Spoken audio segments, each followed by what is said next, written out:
அஸ்ஸலாமு அலைக்கும். Welcome back to my channel. இந்த சேனலோட ஃபர்ஸ்ட் லாங் வீடியோ. இந்த வீடியோவில் லஞ்ச் காம்போ தான் பார்க்க போகிறோம். எப்படி செஞ்சோங்கிறது ஃபாஸ்ட்டாக பார்த்துடலாம்.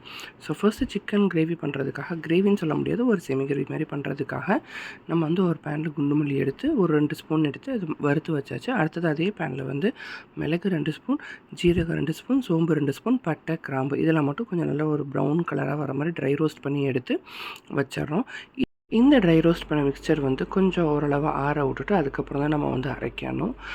இது வந்து ஒரு 1 கேஜிக்கு தேவையான அளவு தான் நான் எடுத்திருக்கேன். இப்போ வந்து நம்ம வந்து ட்ரை ரோஸ்ட் பண்ணது எல்லாமே மிக்சரில் சேர்த்து ஒரு 10 காஞ்ச மிளகாய் எடுத்திருக்கோம், ஒரு 10 கேஷ்யூஸ் எடுத்திருக்கோம். இதுக்கு தேவையான இஞ்சி பூண்டு விழுது நான் ஒரு 1.5 ஸ்பூன் அளவு நான் எடுத்திருக்கேன். இதோட கொஞ்சம் 1 ஸ்பூன் ஆயில் சேர்த்துக்கிறோம். தேவையான அளவு உப்பு, கொஞ்சம் மஞ்சத்தூள், இது எல்லாமே சேர்த்து ஃபஸ்ட்டு வாட்டர் ஆட் பண்ணிவிட்டு ஒரு கோர்ஸாக ஒரு பேஸ்ட்டு மாதிரி ஃபஸ்ட்டு நம்ம அரைச்சிக்கிட்டால் போதும். இந்த பேஸ்ட்டோட நம்ம வந்து ஒரு 3 டேபிள் ஸ்பூன் வந்து தயிர் ஆட் பண்ணிக்கிறோம் புளிப்புக்கு. ப்ளஸ் லெமனும் நம்ம வந்து ஒரு அரை லெமன் வந்து ஸ்க்வீஸ் பண்ணி எடுத்துக்கலாம். இதோட ஒரு இன்க்ரீடியன்ட் வந்து சிக்கன் 65 தான் முட்டை நம்ம ஆட் பண்ணுவோம். பட் இதுலேயும் வந்து நான் வந்து எக் ஆட் பண்ணியிருக்கேன். இது வந்து நல்லா டேஸ்ட் கொடுக்கும்.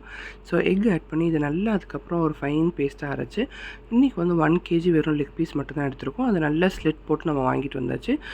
ஸ்லிட் போட்டு வாங்குறதால மசாலா எல்லாமே உள்ளே போய், ஏன்னா நம்ம ஃபுல்லாக டீப் ஃப்ரை பண்ண போகிறது கிடையாது. ஷாலோ ஃப்ரை பண்ணுறனால மசாலாலாம் உள்ளே இறங்குறதுக்காக நல்லா கட்ஸ் போட்டு ஒரு 2 ஹவர்ஸ் வந்து நல்லா ஃப்ரிட்ஜில் வந்து வச்சாச்சு.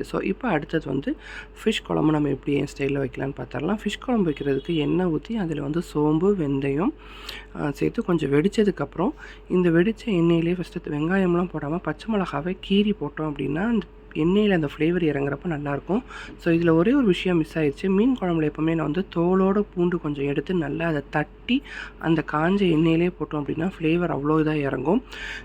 அதுக்கப்புறமேட்டு கருவேப்பிலை, வெங்காயம் போட்டு நல்லா உப்பு போட்டு நல்லா நம்ம வந்து பொன்னிறமாக மாறினதுக்கு அப்புறமேட்டு தான் நம்ம தக்காளி போடுவோம். தக்காளியும் ஒரு 4-5 தக்காளி. இந்த குழம்பு வந்து ஒரு 4-5 பேர் வந்து ஒரு ஆஃப்டர்நூனில் சாப்பிட்டு ஈவினிங் ஒரு டின்னருக்கு வந்து ஒரு டிஃபனுக்கு சாப்பிட்ற அளவான ஒரு குழம்பு தான். அதுக்கு வந்து 2 பெரிய சைஸ் வெங்காயம் எடுத்திருக்கேன், 4 மீடியம் சைஸ் தக்காளியும் நான் வந்து எடுத்து சாப் பண்ணி போட்டிருக்கேன்.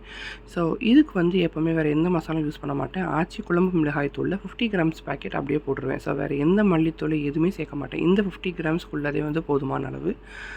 இப்போ வந்து கொஞ்சம் தண்ணியை ஊற்றி அந்த பச்சை வடை போடுற அளவுக்கு வந்து கொதிக்கணும். கொதிச்சதுக்கப்புறம் வந்து ஒரு பெரிய லெமன் சைஸில் புளி, அந்த புளி தண்ணியை ஊற்றிட்டு அதுவும் ஒரு 5 மினிட்ஸ் கொதிச்சதுக்கப்புறமேட்டு மாங்காய் ஃபஸ்ட்டு நம்ம ஆட் பண்ணுறோம். இன்றைக்கி வாங்கியிருக்க மீன் வந்து கொடுவா மீன். இந்த கொடுவா மீன் வந்து கொஞ்சம் நல்லா திக்காக இருக்குது. அதனால் ஒரு வேகிறதுக்கு எப்படி ஒரு 5 மினிட்ஸ் எடுக்கும். ஃபஸ்ட்டு மாங்காய் வந்து பாதி வெந்ததுக்கப்புறமேட்டு நம்ம வந்து மீனை போட்டு கொதிக்க விடுறோம். கொதிக்கிறப்ப வந்து கொஞ்சம் மூடி போட்டு கொதிக்க விட்டுட்டு அதுக்கப்புறமேட்டு ஒரு 5 to 7 மினிட்ஸ் நல்லா மீன்லாம் வந்து வெந்ததுக்கப்புறமேட்டு திக்கான தேங்காய் பால் எடுத்து இதில் வந்து நம்ம ஆட் பண்ண போகிறோம். இதில் வந்து தேங்காய் எப்பவுமே அரைச்சி ஊற்ற மாட்டேன். தேங்காய் பால் ஊற்றணும் அப்படின்னா இது ரொம்ப குழம்பு வந்து திக்காகவும் இல்லாமல் இருக்கும், ரொம்ப தண்ணியாகவும் இல்லாமல் கொஞ்சம் திக்கான பால் ஊற்றினா கொஞ்சம் நல்லாயிருக்கும். இப்போ மீன் வந்து நல்லா வெந்துருச்சு. அது மல்லித்தூள் போட்டு நம்ம இறக்கியாச்சு. இப்போ மேரினேட் பண்ண சிக்கனை எடுத்து ஷாலோ ஃப்ரை பண்ணுறதுக்காக பேனில் வந்து எண்ணெய் ஓரளவு ஊற்றி போட்டு இது லிட்டு வந்து க்ளோஸ் பண்ணிவிட்டு அப்பப்போ நீங்கள் திறந்து மூடினீங்க அப்படின்னா நல்ல இந்த மாதிரி கலரில் வரும். இதில் எந்த ஆர்டிஃபிஷியல் கலர்ஸும் நம்ம வந்து ஆட் பண்ணலை. இந்த மாதிரி நல்ல ட்ரை ரோஸ்ட் ஆகி சூப்பர் டேஸ்ட்டில் வந்து நல்ல வாசமாக இருந்தது. வீட்டில் அரைச்ச மசாலா நீங்கள் ஒருத்தர் ட்ரை பண்ணி பாருங்கள். இந்த பிளாட்டர் ரெடி ஆகிடுச்சு. எக்கு, கேரட், ஃபிஷ் குழம்பு அண்ட் சிக்கன் ரோஸ்ட்டு. இந்த ரெசிபி உங்களுக்கு பிடிச்சிருந்துச்சுன்னா என் சேனலை லைக் பண்ணி, ஷேர் பண்ணி, சப்ஸ்கிரைப் பண்ணுங்கள். தேங்க்யூ ஃபார் வாட்சிங்.